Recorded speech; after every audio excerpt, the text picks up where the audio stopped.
ये सभा के दृष्टिकोण से पहले की सभा है, उसकी सभा का ये चुका होगा।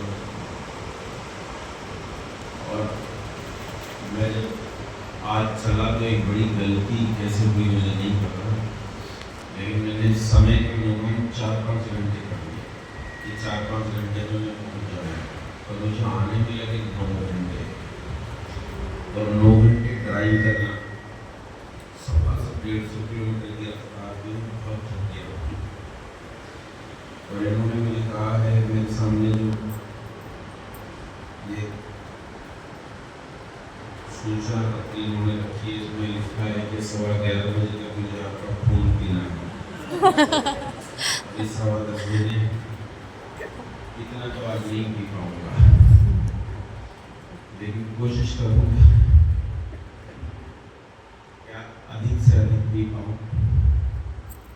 आइए कुछ एक चीज़ों को समझने की कोशिश करते हैं। स्वामी प्रभुदेव जी ने आपके बीच में ईश्वर के गुणों को रखा कि ईश्वर क्या है और ईश्वर कैसा है, क्या करता है, क्या नहीं करता। एक सुंदर कथा के माध्यम से आपको उन्होंने समझाने का प्रयास किया। आइए एक छोटी सी कहानी में सुनाता हूँ, लेकिन जो कहानी में सुना रहा हूँ ये सजीव कहानी है, सच की कहानी। बात यह है कि मैं एक हाइब्रिड टाइप की फैमिली से हूँ। हाइब्रिड फैमिली ऐसी है कि मेरा जो परिवार है वो एक पौराणिक ब्राह्मण परिवार है। मतलब अपन ये योजना बनाते हैं किसके सिर पर शनि जाएगा, किसके सिर पर शुक्र जाएगा, बृहस्पति कब जाएगा, तो तुम्हारे सिर पर 7:30 आएगी, क्योंकि अपनी रोटी इसी से चलती है। हम अगर ये नहीं बनाएंगे तो हमारी रोटी कैसे चलेगी। जब तक हम आप लोगों का अच्छा सा बेवकूफ नहीं बनाएंगे तो पैसा नहीं मिलेगा, पैसा नहीं मिले तो रोटी कैसे चलेगी। तो ये जरूरी काम होता है, इसलिए हम जो करते हैं योजना बनाते हैं।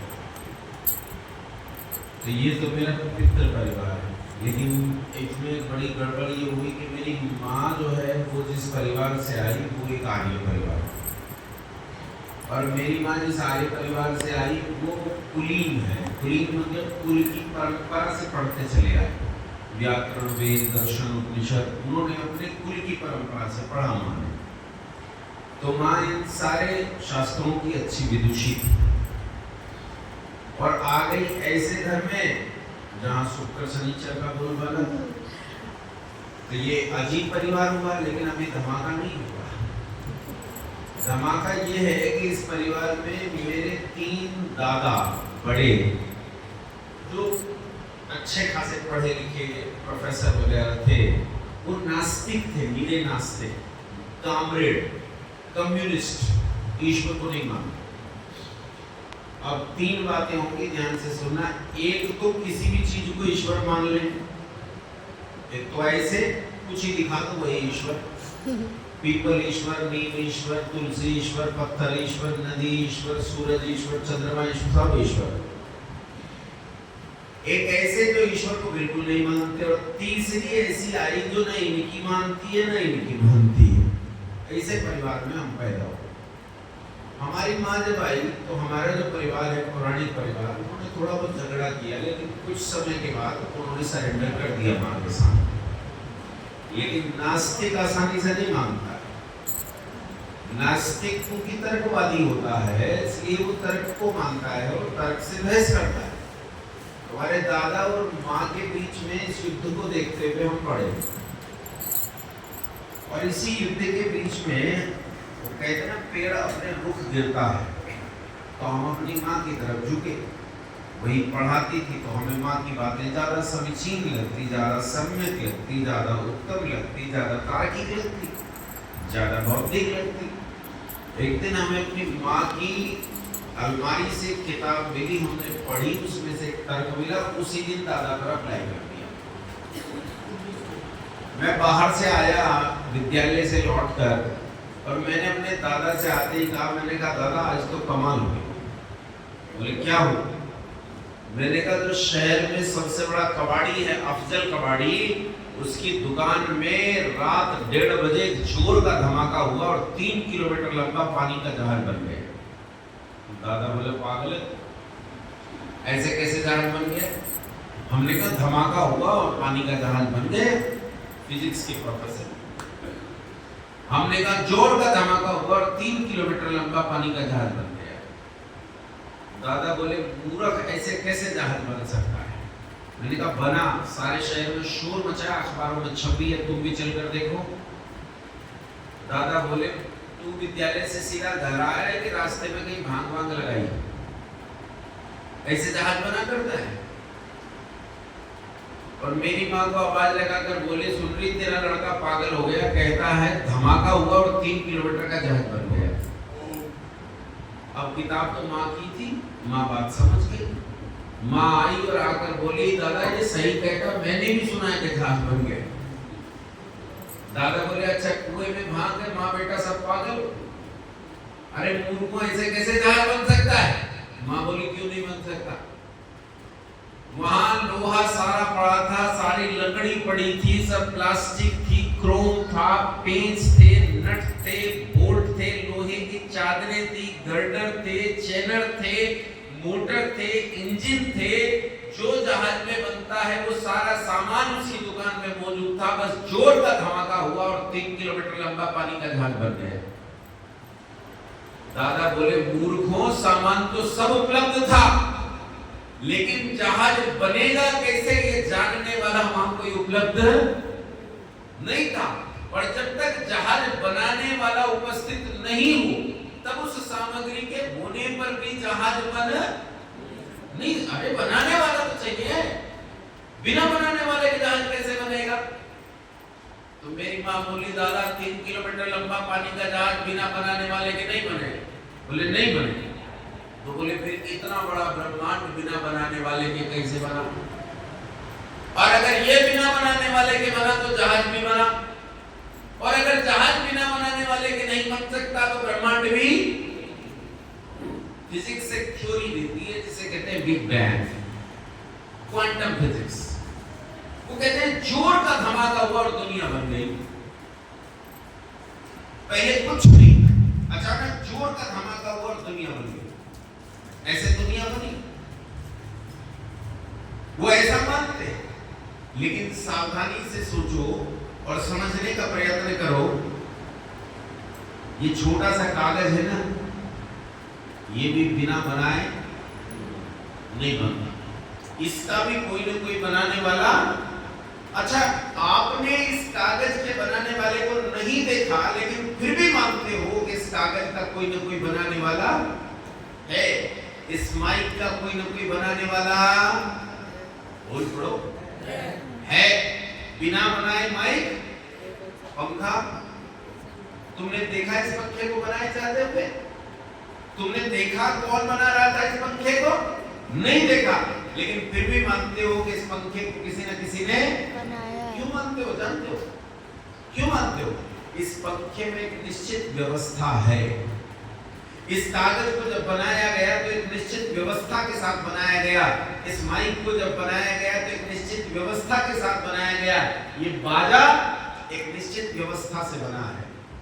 वही सारी चीजें इस माइक में हैं और वही सारी चीजें इस बाजे में हैं, लेकिन तब भी बाजा अलग प्रकार से कार्य करता है और माइक अलग प्रकार से, क्योंकि अंदर रखे हुए सामान की व्यवस्था अलग अलग प्रकार की है। बात समझ में आई?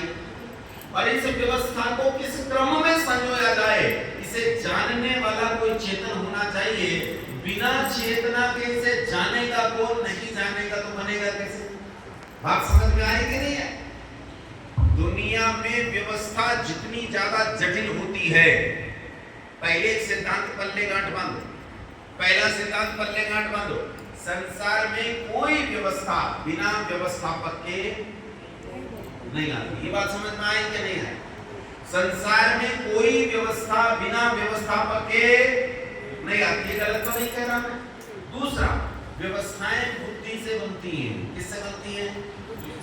दो सिद्धांत बता दिए। पहला सुनो क्या बताया? व्यवस्थाएं बिना व्यवस्थापक के नहीं बनती। दूसरा सिद्धांत, व्यवस्था बनाने के लिए बुद्धि चाहिए। क्या चाहिए? और सुनो, व्यवस्था जितनी ज्यादा जटिल होगी बुद्धि भी उतनी ज्यादा चाहिए। जितनी सरल व्यवस्था होगी उसे थोड़ी बुद्धि से बनाया जा सकता है, और व्यवस्था जैसे जैसे जटिल होती जाएगी उसमें बुद्धि की भी ज्यादा जरूरत होती जाएगी। बोलो हाँ के ना। पेन एक छोटी सी मशीन बनाने के लिए थोड़ी बुद्धि चाहिए, लेकिन मोबाइल फोन बनाने के लिए ज्यादा बुद्धि चाहिए भाई, और कंप्यूटर बनाने के लिए, और आकाश में घूम रही सैटेलाइट बनाने के लिए। अच्छा, संसार में सबसे जटिल मशीन कौन सी है? ये सैटेलाइट, या वो अमेरिका की एटम बम बनाने वाली मशीन, या राफेल, या F-16। संसार की सबसे जटिल मशीन ये सब है, या मानव शरीर? सोचो, मानव शरीर संसार की कैसी अद्भुत जटिल मशीन है। दुनिया में सारी व्यवस्थाएं देखो, लेकिन इसके समतुल्य व्यवस्था ढूंढ कर नहीं बता सकते। यह कमाल का बनाया है। अच्छा, एक बात बताओ, चाय पीते हो? देखो कैसे सात्विक बन गए एकदम। मैंने पूछा ना चाय पीते? एकदम ना, कोई मतलब नहीं। चाय दिन में 20 कप पीते हो, लेकिन इस समय तो ऐसे बन के बैठ जाए जैसे साक्षात स्वामी रामदेव यही हो। चाय पीते हो कि नहीं पीते? मेहमान घर में आते चाय पिलाते हो कि नहीं? एक माँ ईमानदार है, वो कह रही है कर देने ला रहे, मैं तो पीता हूँ भाई। हैं जो तुमसे बन सके वो करो लो, स्वामी रामदेव जी से मुकदमा करवा। चाय पीते हो तो चाय बनाते भी हो, और जब चाय बना लेते हो क्या क्या डालते हो चाय में? बोलो। पानी, दूध, लौंग, इलायची, तुलसी, ये सब डालते हो ना, और सौंफ सनाए जो भी डालते हो उसमें, और रंग दिलाने के लिए भी। फिर उसे पकाते हो, और पकाकर फिर क्या करते हो? छानते हो। क्या करते हो? बोलो। छानने में क्या होता है? छलनी लगी है, तरल नीचे निकल जाता है, ठोस ऊपर रह जाता है ना? छलनी तुम्हारे पास ऐसी कोई छलनी है कि इस बनी हुई चाय में से दूध और पानी को अलग अलग छान दे? है कोई ऐसी छलनी? लेकिन इस शरीर में है। कान, नाभि के दोनों तरफ, पीठ की ओर 2 किडनियां लगी हैं, 2 वृक्क लगे हैं, 2 गुर्दे हैं। इन गुर्दों के भीतर छोटी छोटी छलनियां हैं जिन्हें मेडिकल साइंस नेफ्रॉन्स कहता है, और ऐसे लाखों तरह के नेफ्रॉन्स उस किडनी के भीतर लगे हैं जो तुम्हारे खून को निरंतर छान रहे हैं, तरल में से तरल को छान रहे हैं। मूत्र को बाहर निकाल दिया जाता है, और जो अच्छा लिक्विड है उसे फिर शरीर में सप्लाई कर दिया जाता है। बोलो हाँ के ना। मुंडी हिलाओ। जिंदा होना तो जिंदा नजर आना जरूरी है। गर्दन हिला है, बात समझ में आ रही है? तरल में से तरल को छाना जा रहा है। अच्छा ये बताओ, ये तो फिर भी सरल काम है। इस मशीन में इससे भी जटिल मशीनें लगी। गैस में से गैस को कोई छान सकता है दुनिया में? अच्छा ये बताओ, जब तुम सांस लेते हो तो कौन सी गैस लेते हो? बोल पड़ो। ऑक्सीजन। अच्छा, कार्बन डाइऑक्साइड को मना कर देते हो ना, तू नहीं लूंगा। कार्बन मोनोऑक्साइड को मना कर, तू रुक। नाइट्रोजन ट्राइऑक्साइड को मना करते हो, ना ना तू नहीं, केवल ऑक्सीजन। नहीं, ऐसा नहीं है। 1000 तरह की गैसें इस वातावरण में है, सब तुम्हारे नॉस्ट्रिल से भीतर जाती हैं और तुम्हारे फेफड़े के भीतर पहुंचती हैं। लेकिन जैसे ही फेफड़े की दीवार पर पहुंचती हैं, वहां एक छलनी लगी है जो इन सारी गैसेस को पास होने से रोक देती है, और केवल एक गैस पास होती है। कौन सी? ऑक्सीजन। अरे गैस में से गैस को छान सकती है। कमाल की छलनी है कि नहीं है? बात समझ में आई कि नहीं? ये मशीन ऐसी कमाल की है कि तुम इस मशीन में बदलाव नहीं चाहते। तुम दुनिया के हर चीज में बदलाव चाहते हो, मशीन में बदलाव नहीं चाहते। तुम मोबाइल लेने जाते हो। जब मैं पहली बार पढ़ लिख कर विवाह हुआ तो हमारे यहाँ विवाह बिना नौकरी के नहीं होता, तो झूठ मूठ करने जानी पड़ती है बाहर। बाद में आ जाते हैं शादी के बाद। तो हाँ, जब ब्याह हो जाता फिर उसकी क्या जरूरत? फिर अपने घर के काम करते संभालो। विवाह तो हो गया, पत्नी तो आ गई, अब कहाँ जाए? अब क्या करें? जो कोई क्रांतिकारी होती है वो तलाक दे देती है। आजकल लोग अधिक ही क्रांतिकारी हो रहे हैं और नीला ड्रम वगैरह चल रहा है। तो इसलिए सावधानी से नौकरी करो तो पक्की करना। अब वो काम नहीं चलेगा, अपने जमाने में चलता है।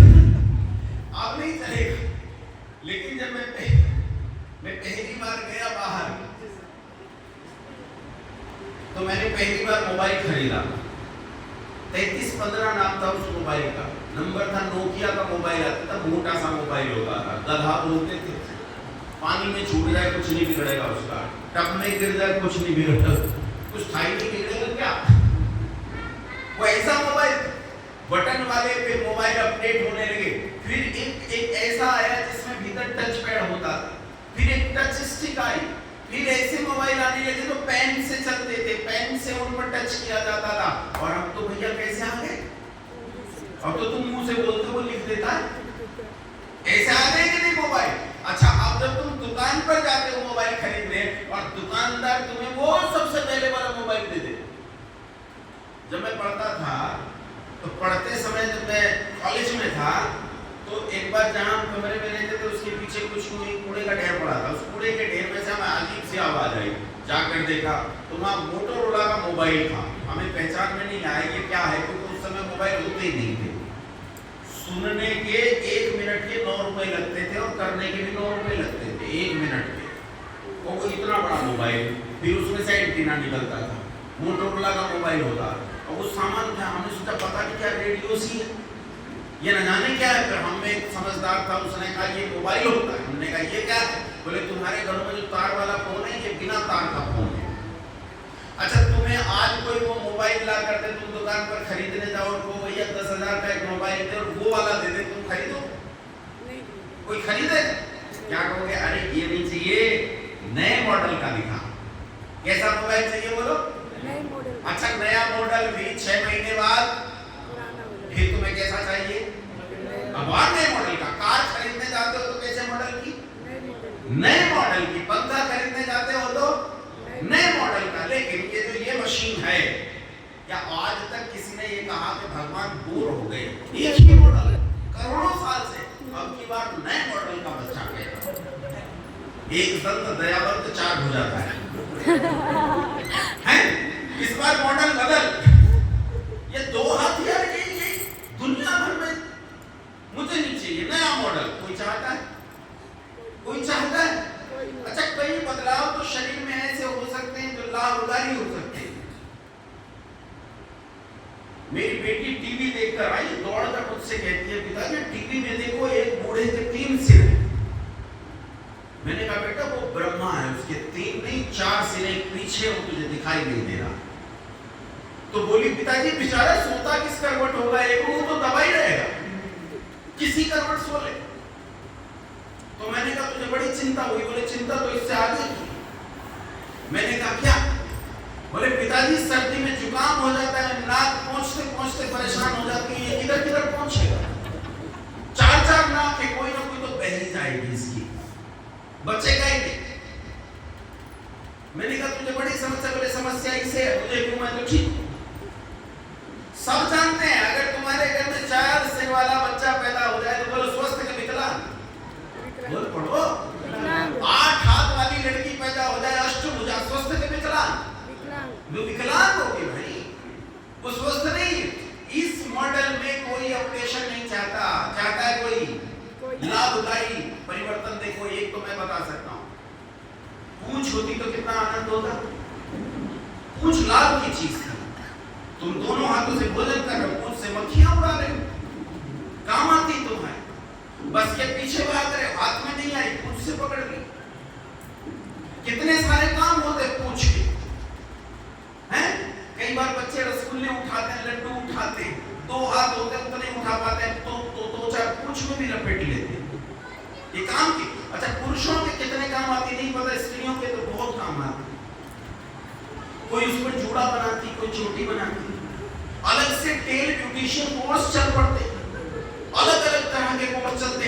इसके लिए अलग से कैसा कपड़ा बनाया जाए, इसके ऊपर कपड़ा किस प्रकार का लगेगा, उस पर फूल लगेगी कि झालरें लगेगी, महिलाओं के तो बड़े काम आते। अच्छा, तुम में से कोई पूछ चाहता है? नहीं चाहता हो तो बताओ, मैं करूं धीरेन्द्र शास्त्री को फोन? चाहता है कोई? इस शरीर में कोई बदलाव चाहता है?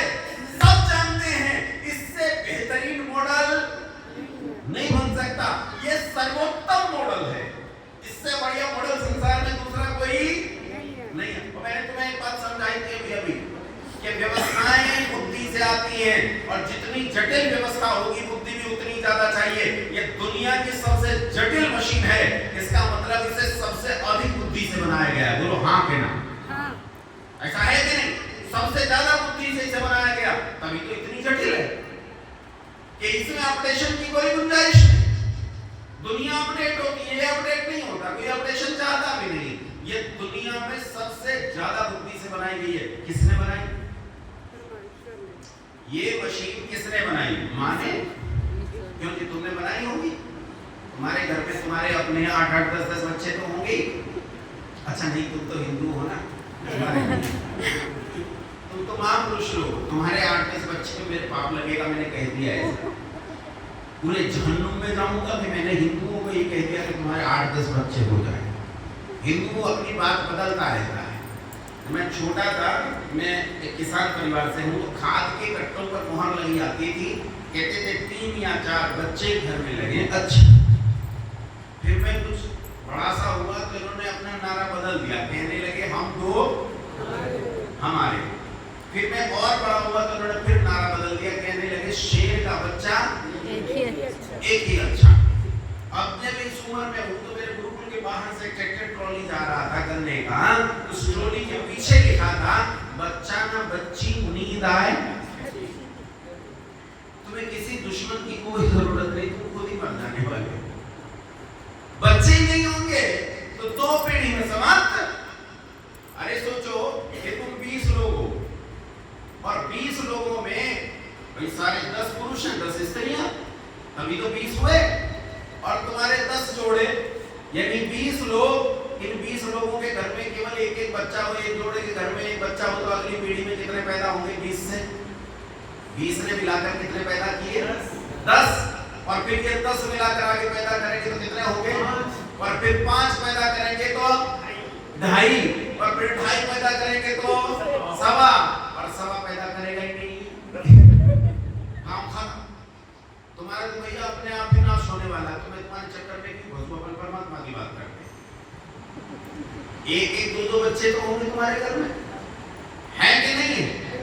और अगर ये माँ ने बनाया है तो ये 5-6 माएँ बैठी हैं, इनसे पूछते हैं क्यों नहीं माँ तुम आंख बनाना जानती हो? बोलो री। एक दांत बना सकती हो? एक बाल बना सकती हो? कान का पर्दा बना सकती हो? नहीं बना सकती। इसका मतलब इन्हें ये मशीन बनानी तो फिर इन्होंने नहीं बनाई। अगर इन्होंने बनाई होती तो इन्हें जरूर बनाना आता। बोलो हाँ के ना? तो पिताजी ने बनाई होगी, तो पिताजी से पूछ लेते क्यों जी तुम 1 लीटर खून बना दोगे? अरे छोड़ो, 1 दूध बना दो, कोई ये खट्टी बना दोगे? नहीं बना सकते। इसका मतलब इन्होंने भी नहीं बनाया। अच्छा, माओ ने नहीं बनाया, पिताजी ने नहीं बनाया, तो किसने बनाया? डॉक्टर इंजीनियर ने, साइंटिस्ट ने। याद रखो, डॉक्टर इंजीनियर साइंटिस्ट को जो चीज बनानी आती है वो उसकी फैक्ट्री लगा देते हैं। उन्हें पंखा बनाना आया, उसकी फैक्ट्री है। वॉशिंग मशीन बनानी आई, उसकी फैक्ट्री है। फ्रिज बनाना आया, उसकी फैक्ट्री है। अगर उन्हें बच्चा बनाना आ गया तो फैक्ट्री लगा दे। और फिर तुम दुकान से ऐसे खरीद के लाओगे तो कुरकुरे लाते, दुकान पे जाके कहोगे भैया इंजीनियर दे दे, डॉक्टर दे दे। दुकान पे जाके कहोगे भैया पॉलिटिशियन दे, राजनेता दे दे, थोड़ा भ्रष्ट देना। अच्छा, जज से भी काम चल जाएगा, पर 100 करोड़ का घोटाला करे कम से कम, घर में से इतने बराबर हो तब काम चले। दुकान से खरीदोगे लेकिन दुकान पर नहीं मिलते हैं, पैदा ही होते हैं।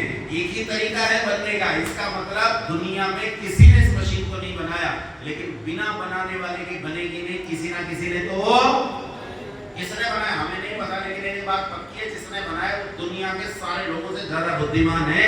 इसलिए संस्कृत में उसे कहते हैं सर्वज्ञ।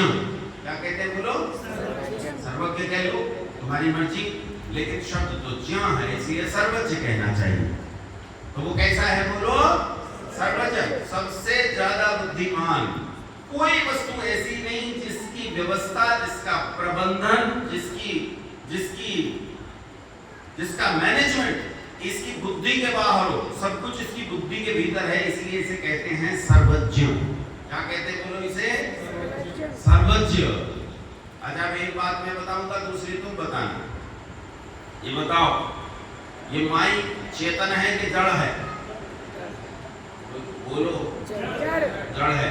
और ये मंच ये भी जड़ है। अच्छा मैं बोलो, मैं जड़ हूँ कि चेतन? चेतन। अगर मैं मर जाऊं तो मेरा जो शव होगा वो चेतन होगा कि जड़ होगा? जड़ होगा। बात समझ में आई? यानी जिसमें जीवन चल रहा है वो चेतन है और जिसमें जीवन नहीं है वो जड़ है। ये बाजा कैसा है बोलो? जड़ है। और मैं कैसा हूँ? अब अगली बात तुम बता दो, ये तो मैंने बता दी। अब तुम बता दो, बुद्धि किसके सहारे रहती है? जड़ के सहारे कि चेतन के सहारे? चेतन के सहारे। बोल पड़ो। चेतन के सहारे। मैं चेतन हूँ इसलिए मेरे सहारे बुद्धि रहती है। अगर मैं मर जाऊं तो ये शरीर जड़ होगा, इस जड़ शरीर के सहारे बुद्धि रहेगी? बोला रहेगी? नहीं रहती। फिर इस जड़ शरीर के सहारे बुद्धि नहीं रहती। बुद्धि चेतन के सहारे रहती है, इसलिए जो सर्वोच्च है वो चेतन ही होगा। कैसा होगा बोलो? जड़ नहीं होगा। जड़ वो शालिग्राम, लड्डू गोपाल, लड्डू गणेश चेतन ही होगा। बिना चेतन हुए काम नहीं चलेगा। सर्वोच्च है, चेतन है। ध्यान से सुनो, ये दोनों गुण हुए। ये दोनों क्या है? गुण है। अच्छा ये बताओ, मैंने कहा काला तो तुम पूछोगे ना क्या है काला? पूछोगे ना। मैंने कहा मीठा तो तुम क्या कहोगे? क्या है मीठा? मैंने कहा तेज तो तुम क्या कहोगे? कौन है तेज? इसका मतलब क्या है कि गुण किसी ना किसी गुणी के आश्रय से रहता है। गुण हवा में नहीं रह सकता।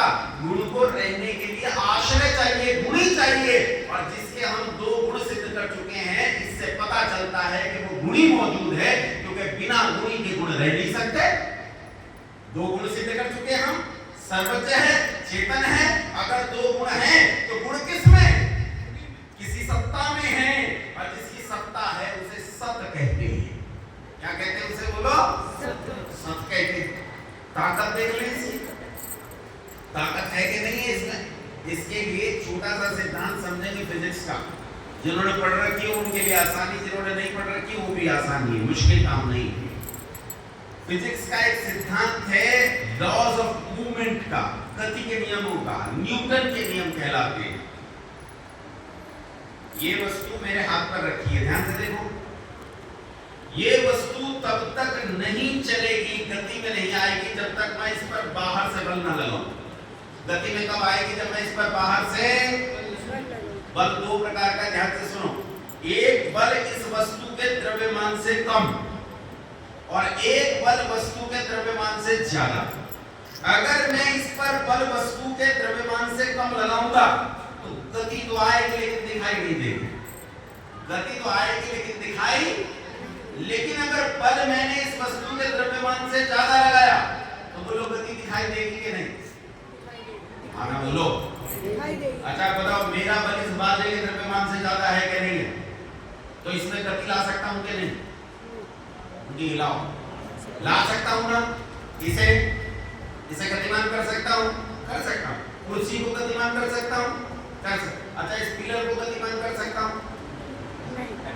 इस पिलर को गतिमान कर सकता हूं? नहीं। अच्छा अगर हम में से कोई, अच्छा सारे लोग हिला देंगे क्या इस पिलर को मिलके? सारे लोग?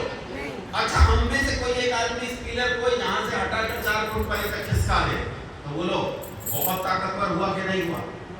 बोलो। और अगर कोई ऐसा आदमी हो जो पूरे आर्य समाज को खिसका के बाहर ले जाए कि यार भीड़ में आ गया है, यहाँ तो चारों भीड़ ही भीड़ है, शांति में चलते हैं, और यहाँ से खिसका के 1 किलोमीटर पर जंगल में ले जाए, उसकी ताकत सोचो कितनी होगी। और अगर कोई पूरे के पूरे भरतना को हिला दे, अगर कोई पूरे के पूरे इस जिले को हिला दे, कोई पूरे उत्तर प्रदेश को हिला दे, और सोचो उसकी ताकत कितनी जो पूरी धरती को गति दे सकता है। अब मुझे बता दो, धरती गति में है कि नहीं है? बोलो भाई, कितनी गति से दौड़ रही है? हजारों किलोमीटर प्रति सेकंड की रफ्तार से सूरज के चारों ओर गति पृथ्वी दौड़ रही है, हाँ के ना? जिसने इस पृथ्वी को गति दी वो संसार के सारे लोगों से ज्यादा ताकतवर है कि नहीं है? तो उसे कहते हैं सर्वशक्तिमान। कैसा है बोलो? सर्वशक्तिमान। और सुनो, धरती तो छोटी सी है, धरती से 300 गुना बड़ा बृहस्पति, और उससे लाखों गुना बड़ा सूरज, और सूरज से करोड़ों गुने बड़े सूरज हमारी ही आकाश गंगा में बिखरे पड़े हैं, और जितनी हमारी आकाश गंगा है, इस आकाश गंगा से लाखों करोड़ों गुनी आकाश गंगाएं इस ब्रह्मांड में बिखरी पड़ी हैं। इन सबको गति देकर जो गतिमान कर रहा है, बोलो उसके बराबर ताकत किसी में है? और जिसके पास इतनी ताकत है उसे कहते हैं सर्वशक्तिमान। बोलो इसे क्या कहते हैं? सर्वशक्तिमान। लेकिन सर्वशक्तिमान का अर्थ समझ में नहीं आया अभी आगे। सर्वशक्तिमान का अर्थ क्या होता है? मुझे एक मुल्ला जी मिले, मैंने कहा मुल्ला जी ये बताओ अल्लाह कैसा? बोला कादिर मुतल्लक। मैंने कहा ये क्या होता है? बोले सर्वशक्तिमान। मैंने कहा क्या क्या कर सकता? बोले जो तुम सोच सको वो सब कर सकता है। मैंने कहा देखो मेरी सोचने की छोड़ दो, मैं आज समाजी आदमी कुछ उल्टा सीधा सोच लूंगा। बोले जो तुम सोच सकते हो अल्लाह सब कर सकता है, कुछ सोच के तो देख। हमने कहा चल सोच लेते हैं। मैंने कहा ये बता अपने जैसे 4-5 अल्लाह और बना सकता है? बोले नहीं ये तो नहीं कर सकता, ये तो नहीं कर सकता। अच्छा ये नहीं कर सकता तो फिर इसका मतलब तेरे वाला कादिर मुतल्लक तो गलत हो गई बात। तो बोला तो तुम भी तो कहते हो सर्वशक्तिमान। मैंने कहा हाँ कहते हैं, लेकिन हमारे सर्वशक्तिमान कहने का अर्थ ये नहीं है। फिर क्या है? हमने कहा हमारे सर्वशक्तिमान कहने का अर्थ है कि ताकत और साधन की जरूरत में उल्टा संबंध होता है। सावधानी से सुनो, ये कमाल की बात। ताकत और साधन की जरूरत में उल्टा संबंध होता है। समझ रहे हो? एक आदमी बीमार हो गया, हॉस्पिटल में चला गया, ताकत घट गई, ताकत गिर रही है, इसलिए साधन की जरूरत पड़ रही। पहले बिना साधन के सांस ले लेता था, अब वेंटिलेटर लगाना पड़ा। समझ में आई बात? पहले बिना किसी साधन के अपने शरीर के रक्त को संचालित करता था, अब डायलिसिस की जरूरत है। जैसे जैसे इसकी ताकत घटती जा रही है, साधन की जरूरत और बढ़ते बढ़ते बढ़ते भैया 10 मशीनें लग गई इस आदमी के ऊपर, 10 मशीनों से इसके शरीर को चलाया जा रहा है। ताकत घटी, साधन की जरूरत। अब इसकी चिकित्सा हुई, बढ़िया डॉक्टर बुलाया, सेवा की शुश्रूषा की, दवाई दी, ताकत बढ़ गई। ताकत बढ़ी, वेंटिलेटर हट गया। ताकत और बढ़ी, डायलिसिस भी हट गया। ताकत बढ़ती जा रही है और साधन की जरूरत बढ़ो। साधन की जरूरत, ताकत बढ़ते बढ़ते बढ़ते इतनी बड़ी के सारे साधन हट गए। ताकत और बढ़ी, अब बेड की जरूरत नहीं, व्हीलचेयर पर चलता है। ताकत और बढ़ी, अब व्हीलचेयर की जरूरत नहीं, बैसाखी से चलता है। ताकत और बढ़ी, अब बैसाखी की जरूरत नहीं, दीवार पकड़ के चल लेता है। ताकत और बढ़ी, अब इसे दीवार की जरूरत नहीं, दौड़ लगाता है, फर्राटा दौड़ता है। ताकत बढ़ते बढ़ते, अब सुनना इस बात को, जैसे जैसे ताकत बढ़ी साधन की जरूरत घटी। अब ये ताकत बढ़ते बढ़ते बढ़ते बढ़ते जब अल्टीमेट पोजीशन में पहुंच जाए, सर्वशक्तिमत्ता की स्थिति आ जाए, तो वहां साधन शून्यता की स्थिति आ जाती है। किसी साधन की कोई आवश्यकता नहीं पड़ती। बात समझ में आई कि नहीं आई? लेकिन बात अभी मेरी पूरी नहीं हुई। मैंने इस मोबाइल को हाथ से उठाया तो हाथ मेरा क्या है? साधन। बोल पढ़ो। मैं अपने नेत्र से तुम्हें देखता हूं तो नेत्र मेरे क्या है? मैं कान से तुम्हें सुनता हूं तो कान मेरा क्या है? मैं पांव से दौड़ता हूं तो पांव मेरे क्या है? दांतों से खाता हूं तो दांत मेरे क्या है? जो सर्वशक्तिमान है उसे दांत की जरूरत, आंख की जरूरत, कान की जरूरत, हाथ और पांव की जरूरत नहीं है, उसे शरीर की जरूरत नहीं। जो सर्वशक्तिमान है उसे किसी शरीर, किसी साधन, किसी काया की जरूरत नहीं। और जिसके पास काया नहीं उसे कहते हैं अकायम, निराकार। कैसा है बोलो? निराकार। उसका कोई आकार नहीं। कितनी बातें बताई मैंने? 5 बता दी। गिनो। पहला सिद्धांत क्या बताया था? पहला सिद्धांत बताया था व्यवस्थाएं बिना व्यवस्थापक के नहीं चलती। दूसरा सिद्धांत बताया था व्यवस्थाओं को बनाने के लिए बुद्धि की जरूरत पड़ती है। तीसरा सिद्धांत बताया था व्यवस्था जितनी जटिल होगी बुद्धि भी उतनी ही ज्यादा चाहिए। बुद्धि हिलाओ। ये तो 3 सिद्धांत बताए थे। उसके बाद 5 सिद्धियां की थी। पहला वो सर्वज्ञ है, दूसरा चेतन है, तीसरा सत है, चौथा सर्वशक्तिमान है और 5वां निराकार है। कैसा है बोलो? धन्यवाद। नमस्ते।